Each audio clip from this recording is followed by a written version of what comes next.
Sucedeu, pois, que chegando Davi e seus homens ao terceiro dia em Ziclague, os amalequitas tinham dado com ímpeto sobre o sul e sobre Ziclague, e tinham ferido a Ziclague, e tinham posto fogo, e levaram cativas as mulheres que estavam nela.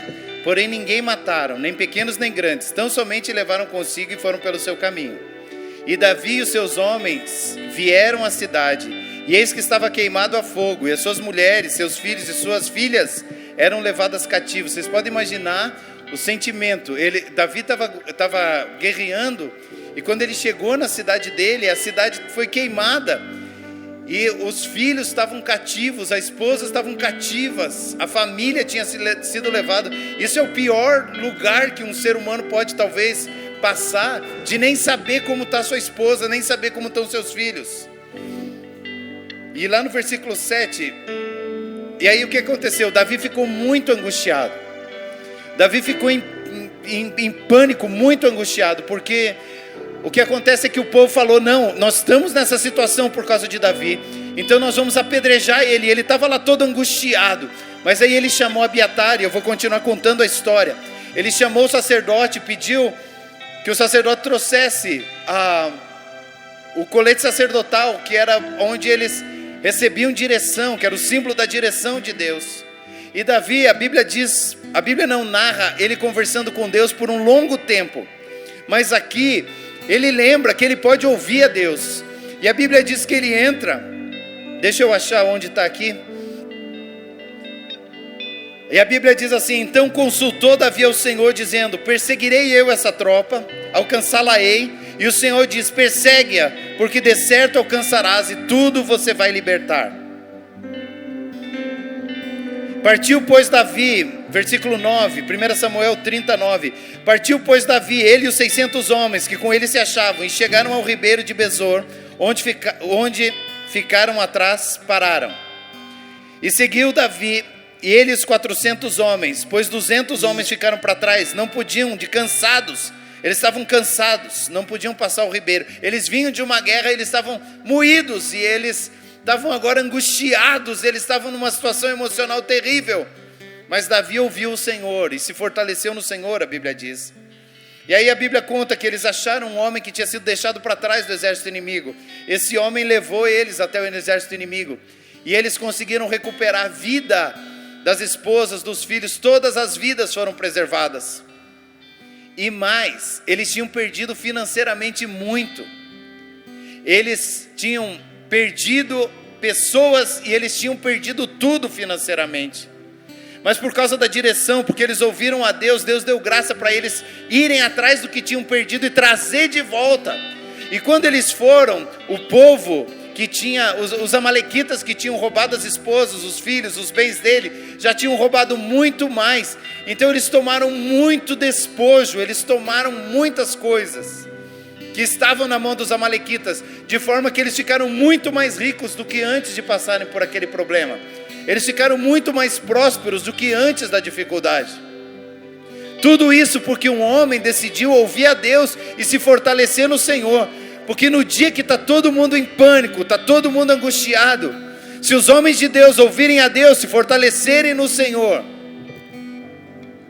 eles vão poder conduzir um povo, não só a ter de volta os seus, como ter de volta o que perderam. Porque sim, vai haver perda, sim, vai haver dificuldade, nós vamos viver momentos de dor e de dificuldade financeira, mas se os homens de Deus se fortalecerem no Senhor, pastores, se eu e você nos fortalecermos no Senhor, nós ouvirmos a Deus, nós tomarmos as direções corretas, o nosso povo vai prosperar no meio da tristeza, no meio da dificuldade.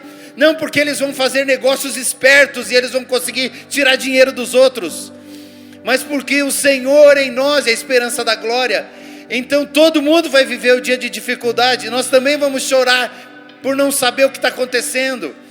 Nós também não sabemos dizer para o povo: vai para trabalhar ou fica em casa. Querido, se alguém disser que tem certeza do que é melhor agora, pode ter certeza nas suas emoções, mas não é possível. Tem muitas coisas que nós nem conhecemos e nem sabemos.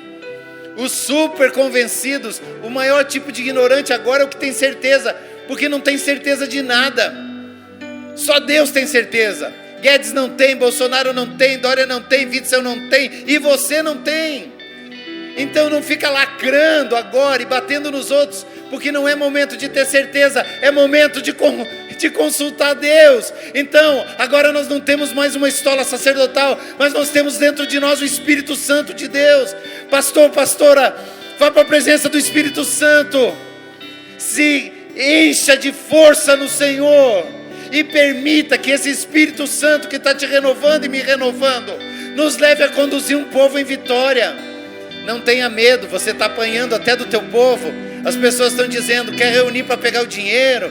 As pessoas estão dizendo, vocês não têm fé. Aqueles que se reúnem são xingados porque não têm fé. Aqueles que se reúnem são xingados porque querem o dinheiro. Aqueles que não se reúnem são xingados porque não têm fé. Então você está apanhando do teu povo. Davi estava nesse lugar, exatamente nesse lugar. O próprio povo dele queria apedrejar ele, porque davam culpa nele sobre tudo que estava acontecendo. E sinceramente, ele tinha culpa sim em muita coisa, porque ele não estava parando antes para ouvir a Deus, mas agora ele para. E a Bíblia diz no 8, e Davi se fortaleceu no Senhor, e consultou o Senhor e diz, por onde eu vou? E aí sim, tendo consultado o Senhor, ele tinha direção. Quando ele teve direção, ele vai para as pessoas que estavam querendo matar ele. Um segundo eles estavam querendo matar ele. Ele se fortalece no Senhor. Quando ele sai para fora de novo, do lugar de intimidade dele com o Senhor, o povo olha no rosto dele e não quer mais matar ele. Eles olham no rosto dele e vão com ele, e seguem e obedecem. Por quê? Porque ele não está mais na força dele, ele está na força do Espírito. Homem e mulher de Deus, em nome de Jesus, abre mão da tua força, abre mão da tua inteligência, abre mão do teu posicionamento político agora. Você pode tê-lo, é justo, é santo, mas agora consulta a Deus. E a gente vai chorar pelo nosso pecado também de dirigir a igreja, pela nossa própria mente, pela nossa cabeça, pela conveniência, pela nossa sabedoria, pela nossa formação, até que a gente aprenda a chorar entre o pórtico e o altar, porque nós nos consideramos pessoas que podiam dirigir alguma coisa, e nós voltarmos a nos fortalecer no Senhor e a consultar a Deus. Essa é a hora que o Senhor vai tomar as nossas vidas nas suas mãos, e aí sim, querido, nós vamos trazer de volta não só o que tínhamos, mas grande despojo. Pastor, sua igreja vai se encher.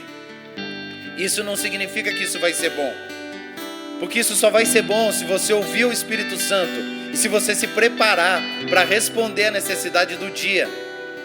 O que Deus está falando com a igreja nesses dias, o que Deus está falando comigo e com você, não é o que o Juliano está falando. Esquece o Juliano, esquece Comunidade Cristã Vida. Agora é o que Deus está falando, o que o Espírito Santo está falando. Vai para Deus, porque nós temos que ter muitas vasilhas, porque está vindo uma colheita abundante. Nós vamos sofrer por um pouco de tempo, nós vamos ficar angustiados por um pouco de tempo, talvez a gente fique sem salário por um pouco de tempo, mas não tem nenhum problema, porque está vindo uma colheita de vidas, e a nossa história é sobre isso. Então ouça a Deus e se fortaleça no Senhor, se prepara para passar pela tempestade, porque a glória de Deus vai ser manifesta na tua vida.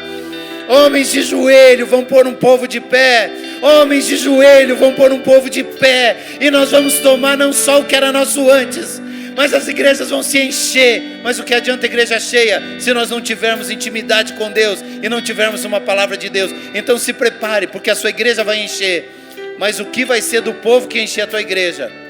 Você vai responder diante do Senhor. Não separa o povo. Aqui os que foram para a guerra não queriam dar despojo para os que ficaram carregando. Lê lá 1 Samuel 30 inteiro. É um manual de dias de guerra. Aí Davi fez 3 coisas. Primeiro, ele abençoou muitos guerreiros. Mas segundo, os que não guerrearam, os que ficaram do outro lado, ele abençoou com a porção igual. Então não fica dizendo, você não quis isso, agora pega os 600 reais. Não fica dividindo o povo. Na hora que for abençoado, vai ser abençoado o petista, o bolsonarista, o de esquerda, o de direita, porque o coração de Deus é um coração de graça, de amor, aberto a todos. Não vai ter divisão. Quando a bonança voltar, nós vamos ser um, em nome de Jesus. Teve um general que andou do lado de Davi a vida inteira e precisou morrer, porque em tempo de paz ele vingou o sangue de guerra. O nome dele era Joabe. Não seja como Joabe. Da hora que vier a bênção, você querer dar só para o que estava do teu lado. A bênção vai ser para todos, em nome de Jesus. Até para o que te feriu, vai ser para todos. E ele fez mais uma coisa. Primeiro, ele deu para os que guerrearam. Segundo, ele deu para os que não guerrearam, igual para os que guerrearam. E terceiro, ele estava tão rico que ele deu presentes a todos. Aqueles que guerrearam pelo Senhor nos dias agora do Covid-19 vão receber muito de Deus. Aqueles que falaram besteira, mesmo do corpo de Cristo, que ficaram fazendo intriguinhas, vão se converter e vão receber o mesmo tanto que os outros.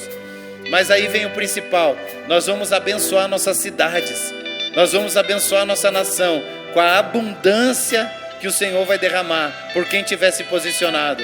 Mas uma coisa nós somos chamados a fazer: agora não é hora de ficar arrancando os cabelos por causa do dinheiro. Não é hora de ficar arrancando o cabelo por causa do salário ou dos problemas, nem da moral. Talvez a gente passe por dificuldades, quem sabe? Não possa pagar as contas, quem sabe? Passe por aquilo que sempre disseram que eu e você éramos, nunca fomos, de não conseguir pagar uma conta, quem sabe? Mas não importa, porque não é a nossa reputação, não é a nossa moral. Claro que nós vamos fazer o máximo, vamos servir e vamos pagar tudo e vamos completar tudo que a igreja tiver precisando fazer, pagar. Mas muito mais importante que isso, a abundância está chegando depois da tempestade. Para aqueles que se fortalecerem no Senhor e tiverem direção, isso é uma grande notícia. Se fortaleça no Senhor, meu irmão. Tenha a direção do Espírito Santo e você vai ver manifesta a glória de Deus nesses dias. Amém, pastores queridos? Seja essa palavra sobre o nosso coração. Nos últimos dias acontecerá que o monte da casa do Senhor será estabelecido no cume dos montes e se elevará sobre os outeiros.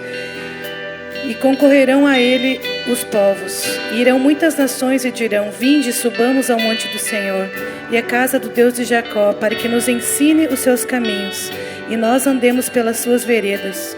Porque de Sião sairá a lei e a palavra do Senhor de Jerusalém.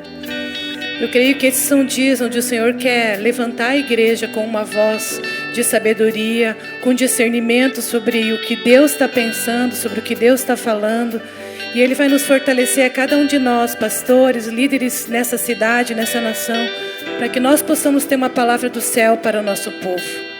Para que nós possamos encontrar no Senhor um lugar de segurança, para que nós possamos nos assentar no conselho dEle, saber que quando a igreja for levantada a esse monte, quando a igreja for levantada a esse lugar de relevância na nossa cidade, na nossa nação, nós vamos ter força dentro de nós vamos ter algo da parte de Deus para compartilhar. Porque nós temos uma tendência muito grande de, com o passar do tempo, começarmos a fazer as coisas pela nossa própria força. Porque nós temos recurso em nós temos palavras, nós temos discernimento humano em nós, porque o Senhor mesmo nos deu. Mas em algum momento nós acabamos abandonando aquilo que é da parte de Deus, usando o nosso próprio recurso, a nossa própria sabedoria, as coisas que nós aprendemos, que nós lemos, mesmo com Deus, mas que não são para aquele momento. E eu creio que o Senhor vai nos dar nesses dias sabedoria para quietarmos o nosso coração, nos lembrarmos que Ele é Deus e andarmos debaixo da direção dEle, da orientação dEle, não pela nossa força, mas na força dEle. É um grande desafio e é uma linha muito fina. Nós nos movermos por nós e nós nos movermos pela parte do Senhor. Mas Ele nesses dias vai nos dar sabedoria para fazermos isso com clareza, para não termos dúvidas sobre o que é da nossa mente e o que é da mente de Deus. Nós vamos poder pegar a palavra e nos lembrar que essa palavra é como uma espada de dois gumes que divide aquilo que é nosso e aquilo que é de Deus. Então, conforme nós estivermos andando, nós precisamos fazer uso dessa palavra e do Espírito Santo, que, como o pastor Juliano acabou de falar, é vivo dentro de nós. E Ele vai nos ajudar a compreender o que é nosso e o que é da parte de Deus e permanecermos naquilo que é da parte de Deus.